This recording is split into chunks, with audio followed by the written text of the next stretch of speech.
ఈ నెల 5 నుండి 9 వరకు నిర్వహించనున్న స్వచ్ఛదనం పచ్చదనం కార్యక్రమానికి అవసరమైన అన్ని ఏర్పాట్లు చేయాలని జిల్లా కలెక్టర్ సి నారాయణ రెడ్డి ఆదేశించారు. ఈ కార్యక్రమంలో మహిళా సంఘాల సభ్యులు, ఉపాధి హామీ పథకం కూలీలు, యువత, విద్యార్థులు, ఆశా, అంగన్వాడీలు అందరినీ భాగస్వాములు చేయాలని కలెక్టర్ ఆదేశించారు. స్వచ్ఛదనం పచ్చదనం కార్యక్రమంపై ఆదివారం ఆయన ఆర్డీఓలు, నియోజకవర్గాల ప్రత్యేక అధికారులు, మండల ప్రత్యేక అధికారులు, మున్సిపల్ కమిషనర్లు, ఎంపీడీఓలు, పంచాయతీరాజ్ అధికారులతో టెలికాన్ఫరెన్స్ నిర్వహించారు.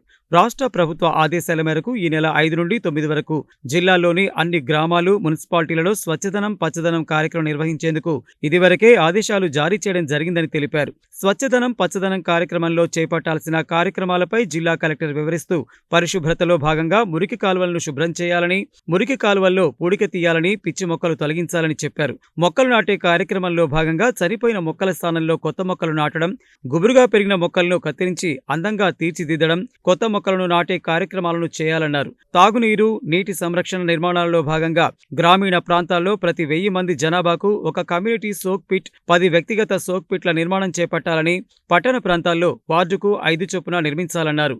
డ్రైడే, ఫ్రైడే సీజనల్ వ్యాధులపై ప్రజలకు పెద్ద ఎత్తున అవగాహన కల్పించాలన్నారు. దోమలు వ్యాప్తి చెందకుండా ఫాగింగ్, స్ప్రే చేయాలని, గ్రామ పంచాయతీ, మున్సిపాలిటీ వాహనాలకు జీపీఎస్ మిషన్లు ఏర్పాటు చేయాలని, వారసత్వ చారిత్రక కట్టడాలను సంరక్షించాలని ఆదేశించారు.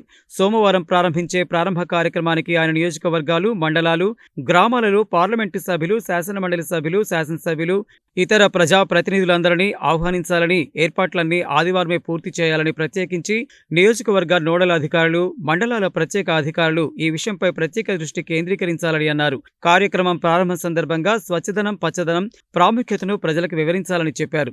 ఈ కార్యక్రమంలో మహిళా సంఘాల సభ్యులు, ఉపాధి హామీ పథకం కూలీలు, యువత, విద్యార్థులు, ఆశా, అంగన్వాడీలు అందరినీ భాగస్వాములు చేయాలని కలెక్టర్ ఆదేశించారు. కార్యక్రమంపై విస్తృత ప్రచారం కల్పించాలని, ఇందుకు మీడియాను సైతం భాగస్వామ్యం చేయాలని సూచించారు. కళాజాత ద్వారా ప్రజలకు ప్రచారం కల్పించాలన్నారు. 5 రోజుల పాటు పూర్తి నిబద్ధతతో కార్యక్రమాన్ని నిర్వహించాలని చెప్పారు. పంచాయతీ కార్యదర్శులు, వార్డు అధికారుల సేవలు తీసుకోవాలన్నారు. అన్ని స్థాయిలో అన్ని శాఖల అధికారులు, సిబ్బంది ఈ కార్యక్రమంలో భాగస్వాములు కావాలని అన్నారు.